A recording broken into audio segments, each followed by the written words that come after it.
Bueno, vamos a tratar de entender, ¿no?, un poco todo esto que dice el informe médico sobre la salud de Cerati. Está en línea el doctor Luciano Sposato, él es director del Centro de Ataques Cerebrales de la Fundación Fablauro. Doctor Sposato, ¿cómo le va? Buenas tardes, gracias por atender.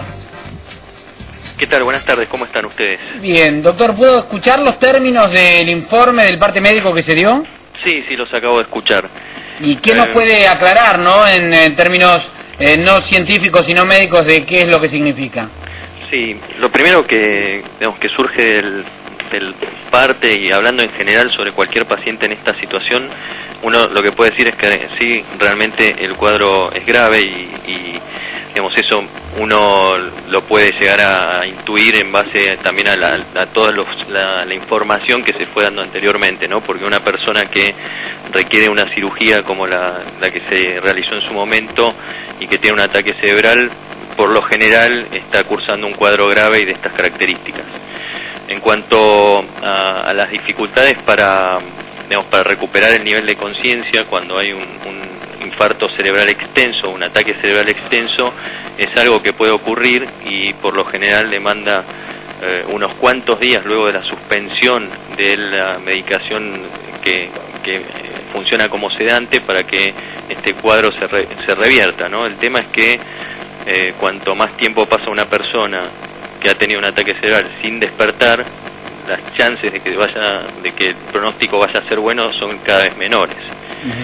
Por otra parte, las infecciones que suelen ocurrir en estos casos, nosotros tenemos que considerar que el 13% aproximadamente de los pacientes que tienen un ataque cerebral en Argentina tienen una neumonía como complicación, y si esa persona requiere asistencia respiratoria mecánica, lo que implica que a su vía respiratoria está conectado un tubo que es el que le lleva el aire impulsado por una máquina, las chances de una infección son mayores todavía, y no es ninguna sorpresa que después de todo este tiempo, más de 20 días, alguien que está en asistencia respiratoria mecánica tenga una infección respiratoria. Eso es algo que puede ser tratable perfectamente. No complica el cuadro original, digamos. En realidad lo ideal es que no exista, ¿no? Claro. Porque cualquier cuadro febril o infeccioso siempre tiende a complicar el cuadro, pero no es, digamos que no es una sorpresa y es algo que está dentro de las complicaciones previstas. No es determinante. Ahora, doctor, por ejemplo, la intervención quirúrgica a la que fue sometido Cerati en Caracas era justamente para tratar de evitar un daño, decían los médicos, en el tronco cerebral. Ahora, aquí se habla de la tomografía revela daño del tronco cerebral secundario. ¿Nos puede explicar cuál es la diferencia y en este caso qué es lo que estaría afectando a Cerati, este daño en el tronco cerebral secundario? Sí, esto es importante aclararlo para la gente que está pasando por situaciones similares o no entiende bien las condiciones que están ocurriendo ahora.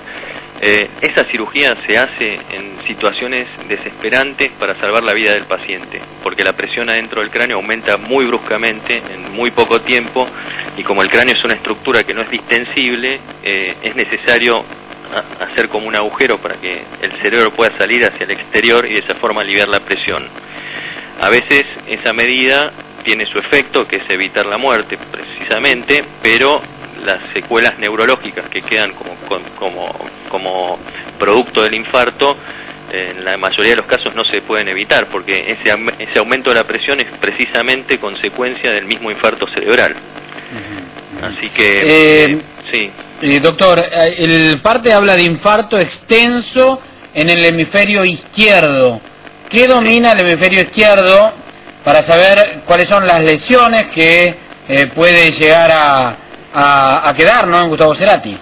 Claro, el hemisferio izquierdo es el que controla principalmente la motilidad o la fuerza del hemicuerpo derecho, es decir, el brazo, la pierna y los músculos de la cara del lado derecho están controlados por el hemisferio izquierdo.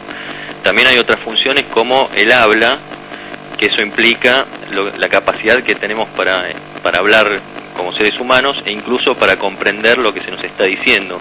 También por esta alteración se puede alterar la capacidad para leer o entender lo que estamos leyendo e incluso escribir. Y por otra parte, si el daño es muy extenso, no es infrecuente que se altere la visión y que uno pierda o que el paciente pierda la visión de la mitad del campo derecho, como si tuviera un telón que le tapara la mitad de un cuadro que tuviera frente a los ojos. O sea que esas son todas las funciones que en general muy básicamente para que la gente lo pueda entender, claro, se verían alteradas con lesiones del hemisferio izquierdo. Ahora, doctor, ante este parte y la explicación que usted nos está dando, lo más grave, digamos, parece ser, o lo más complicado hoy, es que todavía permanezca inconsciente. Bien, la verdad que ese es un punto clave y ustedes lo dijeron muy claramente. Lo primero que hay que esperar o lo que hay que desear en situaciones como estas es que el paciente se despierte, que la persona empiece a recobrar su conciencia, que abra los ojos y que responda a los estímulos que va generando el entorno. Ese es el primer paso y eso es lo trascendental y es lo que uno tendría que esperar que ocurra en las próximas horas o en los próximos días cuanto antes. Después hay otro tema que es, porque puede resultar confuso para la gente que digan o que se diga que un paciente está respirando espontáneamente pero también tiene asistencia respiratoria mecánica. Sí. Para explicar esto... Sí, eso no lo entendemos.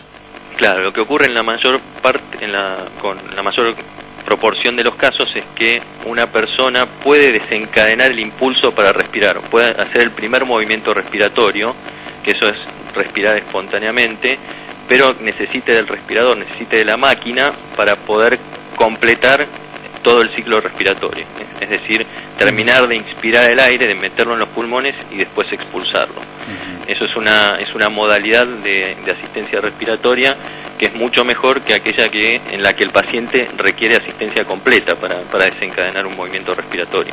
Claro, situación en la que estuvo también Cerati, pero mientras estuvo sedado y en coma farmacológico seguramente, ahí necesitaba la máquina para todo la situación, para la movilidad respiratoria. Exacto, porque ¿por qué digo que es importante en una persona que está pasando por esto? Porque en el tronco, que es donde el parte médico habla que hay alguna lesión, están las funciones vitales básicas del organismo, como mantener la respiración, la circulación de la sangre, la presión arterial. Entonces, sí. Doctor, sí. No, quería preguntarle porque aparentemente después de este parte pareciera que hubo hasta un desmejoramiento desde el momento que llegó Cerati, porque al momento de llegar se dijo que en Caracas estaba con una leve mejoría, muy lenta, pero que era un proceso lento, pero hacia mejor, que respiraba por sus propios medios y afrontó un traslado de 6 horas 45.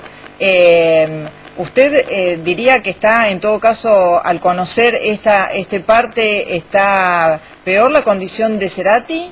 ¿O era así al momento de salir de Caracas? La verdad que es muy difícil opinar sin haber conocido exactamente cómo era la situación cuando salió de Caracas. Lo que sí mi sensación es que tal vez ahora se conocen datos con mayor exactitud y al conocerse estos datos tal vez el efecto es como que pareciera que está peor, pero yo no creo realmente que esté peor ahora que lo que estuvo anteriormente, ¿no? Doctor Luciano Sposato, le agradecemos la comunicación y las aclaraciones con TN esta tarde. Muchas gracias. Buenas tardes. Hasta luego.